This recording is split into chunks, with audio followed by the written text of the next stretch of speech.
The summer garden here at Epic Gardening headquarters is in full swing, but there's so much to do. So in today's video, myself, Jacques, Shani, and Bethany are gonna give you some of our chores that we're doing in July. By the way, this video is sponsored by Planet Wild, but more on that later. Starting off with the most fun chore in the garden, and believe me, it is a chore in July, it is keeping up with your harvest. So I actually haven't. I was on a bit of a vacation and some birds got to my tomatoes before I could, but a fun little tip on tomatoes is you can actually harvest them when they're about half ripe. So this is a Moskvich beefsteak style tomato that gets quite a bit more dark than this, but at about the 50% ripe stage, it's called the breaker stage, the flavor is more or less locked in, and you're gonna be able to harvest this without signaling to the birds that it's nice, ripe, and ready. You'll notice like there's a tiny little peck on this one, but this guy down here, which is a lot more ripe, has been absolutely decimated. So I'm taking some tomatoes. I'm gonna see what else I can find. Got the last of my carrots here.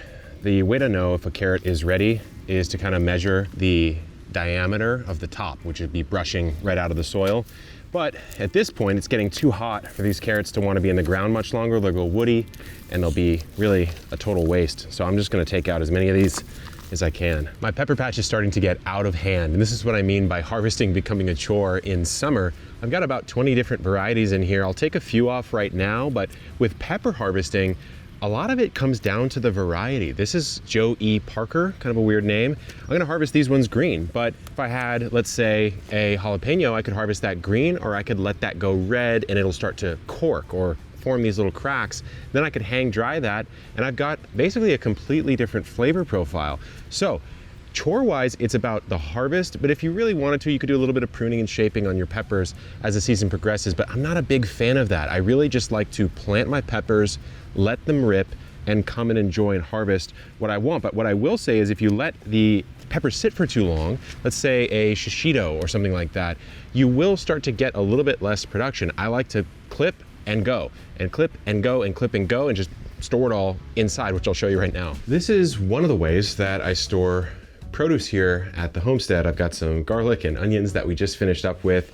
These carrots, if I was being a good gardener, I would have probably cut the tops off and washed them off outside, but for now, I like to pop them here, and then at the end of the day, tend to come through and figure out what to process and what to eat and what to store. If you're storing your tomatoes though, whether you harvest them the way I mentioned earlier or not, it's a good idea to flip them upside down. They just store a bit longer that way, and you can throw them in the fridge, you can not, but this is just the way that I like to do it. I got my onions, got my garlic, I can use those whenever I want. These are basically in storage as we speak, and then my top row is for processing or just for quick use on something like these peppers. But a lot of the stuff ends up getting in the fridge and going to use pretty soon. The July garden is easily one of my favorites because it means that I'm starting to get tomatoes. And in fact, I have harvested many tomatoes already, but it's also the time of year where I start to see a lot of pest and disease issues rearing their heads. In particular over here on this whole tomato bed, in fact, all of my tomatoes except my youngest ones are now starting to get hit with powdery mildew. This is a very annoying disease that can affect a lot of different plants in the garden. It's actually a fungal disease.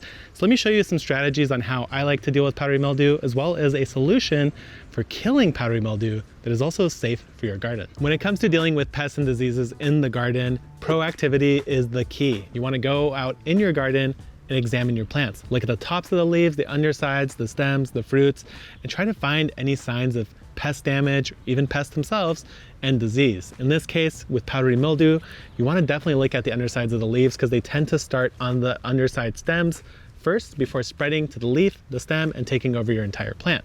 Now, the initial solution that I did is the very low impact one, which is to just prune and remove any signs of disease from your plant. But what that could lead to is actually having very little leaf protection for your fruits. Here in San Diego, I don't tend to suffer from sun scald, but in warmer areas that get really intense sunlight, you might have a problem with that. So let me show you a solution that's actually researched and proven to not only kill the powdery mildew, but also prevent it to some extent. Nothing is perfect, but this one works quite well. As an organic gardener who prides themselves on building a little ecosystem in my backyard, full of birds, full of life, I like to take the least dramatic approach possible when treating any sort of problem. So when it comes to something like powdery mildew, which is a fungal disease, I'm going to choose something that doesn't affect bees, doesn't affect insects, has no harm to people or plants or anything else in between. In that case, it's actually potassium bicarbonate. not sodium bicarbonate, not baking soda. I don't have any particular brands. I just bought this online by looking for food grade potassium bicarbonate. Now, the cool thing about this is that it is preventative for powdery mildew and other fungal diseases in general, but it actually also kills spores of fungal diseases. The ratio that you want to use here is 1 tablespoon of the potassium and half a teaspoon of some sort of garden safe soap. In this case, I'm using Dr. Bronner's, which won't affect any other wildlife as well. It's also biodegradable, so that's great. So I'm gonna go with a tablespoon here, throw that into my sprayer, and then I'm gonna do a half teaspoon of the soap. Add in a gallon of water. Whenever you're making a solution at home by yourself, make sure that you're mixing it extremely vigorously so that it's fully broken down and it's evenly distributed. We have our solution mixed up, but I wanna give you guys 2 more tips before we start spraying. First is to give this a shake every once in a while as you're walking around spraying. The second is to make sure that you do this either early morning or later in the evening. So right now it's 5 o'clock. Have a couple of hours for these plants to dry off before the sun sets, which will help decrease my chance of actually giving any fungal problems to these plants by letting them sit too wet later in the night. So when you're spraying, make sure you're spraying generously and make sure you're also spraying on the undersides of the leaves. Now, pay attention to the wind. If you're using a specific product, you don't want it to go into your eyes. I don't want potassium bicarbonate in my eyes. So I see that the wind is blowing this way. I'm going to keep my distance, but also just wear glasses. It'll be a lot easier. So spray the tops, spray the undersides, spray the stems, get everything with as much coverage as you possibly can. It's as easy as that. Do it weekly as a preventative measure. And remember, too much of a good thing can be a bad thing. So keep it to a week. Make sure you keep that recipe right. And hopefully you should have less or maybe no powdery mildew. July is the hottest month here in Chicago, which means that I need to stay on top of making sure all of the plants in my garden are watered, which can be even more difficult when everything is growing in containers.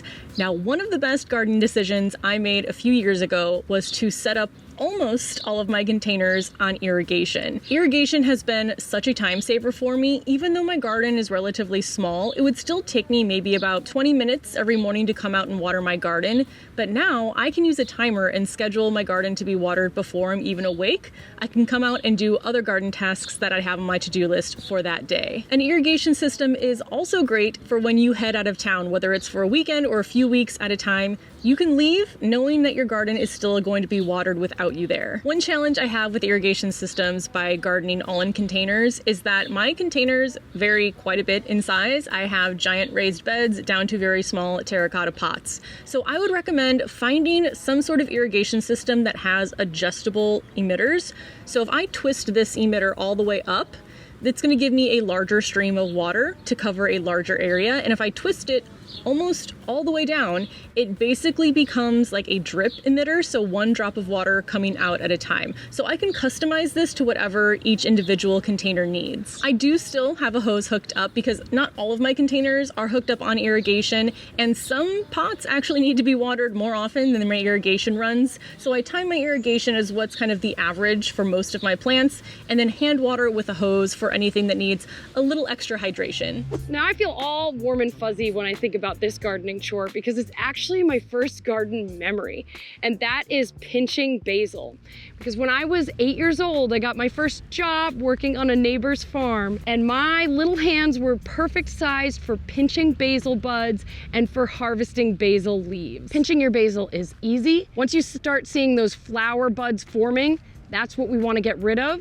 And we're always going to pinch our basil back at a node. This is where the leaves start to shoot out, because that is where we're going to get the lateral leaf production. Pinching basil sounds like a pretty basic task, but the science behind it is actually really fascinating. When we pinch basil at a node, we are triggering the production of a hormone called cytokinin. And cytokinin is going to trigger cytokinesis, which is going to promote lateral branching of our plants, aka making our plants more bushy. Cytokinesis is also going to prevent senescence of the plant. So that means lush, young leaves with a more tender texture and a more mild flavor. So this is how we prevent bitterness in our plants. Pinching is most important for the basil varieties like Genovese or lemon basil, the ones where we prize the leaves for eating.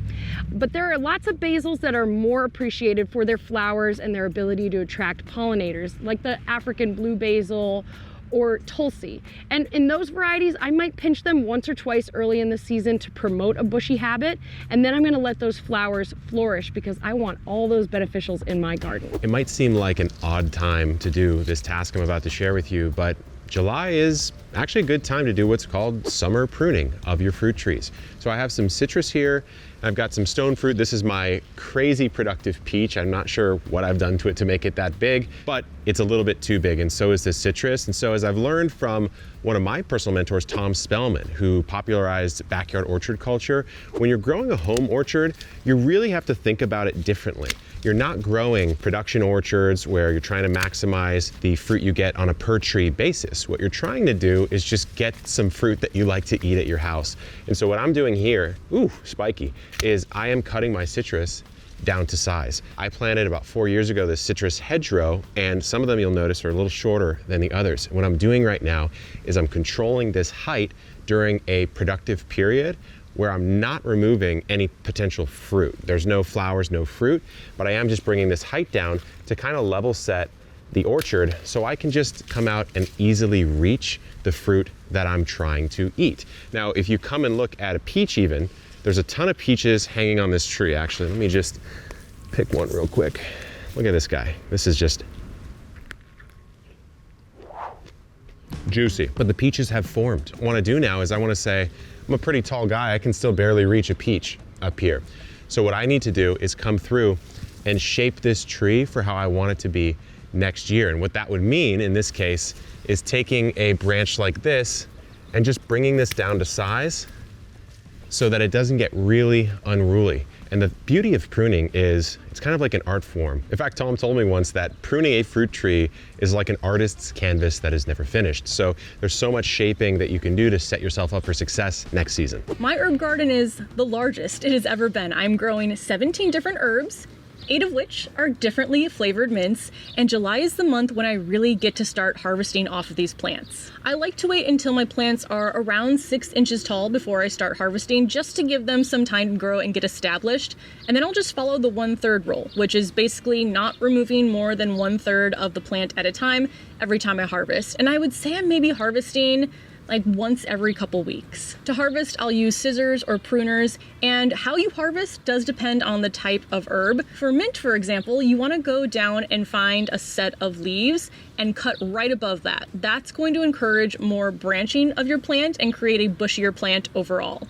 For something though, like parsley or chives, those you want to remove the entire stem, so you'll make your snip right at the base of the stem you're harvesting. It is recommended to harvest your herbs early in the morning before the heat of the day because the sun can pull out flavorful oils from your herbs, but my schedule doesn't always follow best practices, so I will try to harvest in the morning. Sometimes it'll happen in the evening, but overall, I do try to avoid the heat of the day. After harvesting, you want to remove any dead, damaged leaves, check for insects, and wash off any dirt. I will usually just give my herbs a quick bath with the hose before bringing them inside. Any herbs that I plan to use fresh will go straight down to the kitchen, but most of the time I am drying my herbs. So for that, I will just make little bundles and hang them upside down in a dark, dry place. If you want to speed up the drying process though, you can use a dehydrator or a low setting on your oven. Once the herbs are dry, I will remove the leaves from the stem, but not crumble up the leaves until I'm ready to use them, and I'll just store them in airtight containers. I love harvesting the herbs from my garden because for the herbs that I dry,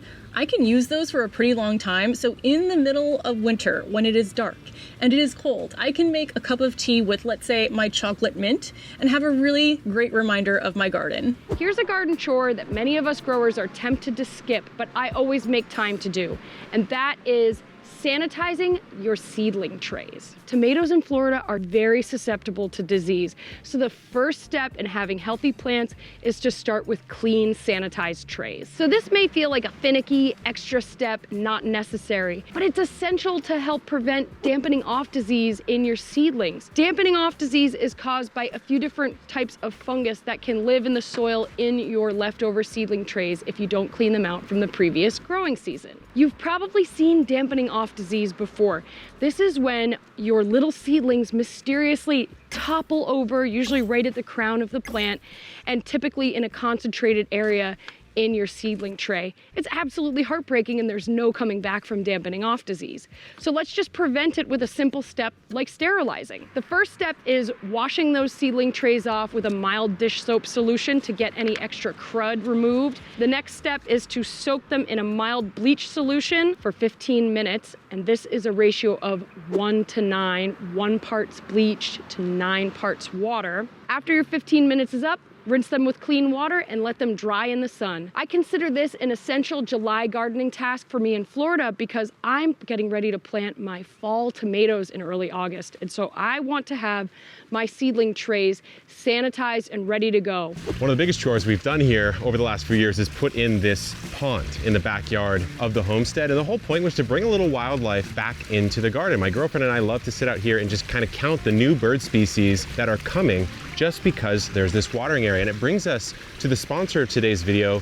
which is Planet Wild. Planet Wild is a community-supported organization with, by the way, a killer YouTube channel. But what they do is they partner with conservation organizations around the world to protect and preserve nature. Some of the projects they've worked on are super cool. They rewilded a power line and built an insect highway in that area. They also went to Senegal and turned effectively barren land into a thriving and beautiful food forest. And the coolest part of all of this is, unlike a lot of charities or community-supported orgs, you don't have to wonder where your money's going. I personally subscribed for their $720 per year Legend membership, and I know where that money's going because I can go to their YouTube channel and check out the projects that they're using that money to support. So it's a membership, and you can support from a small amount of money to a very large amount of money, and you can cancel any time. You're not stuck with Planet Wild forever. And because this is such an important thing, it's very core to what we do here at Epic Gardening as well, we're gonna cover the first month for the first 200 people that sign up using the link in the description or the QR code right here. Such a fun way to support biodiversity efforts around the world. You can check those videos out that I mentioned right here as well. Good luck in the garden and keep on growing.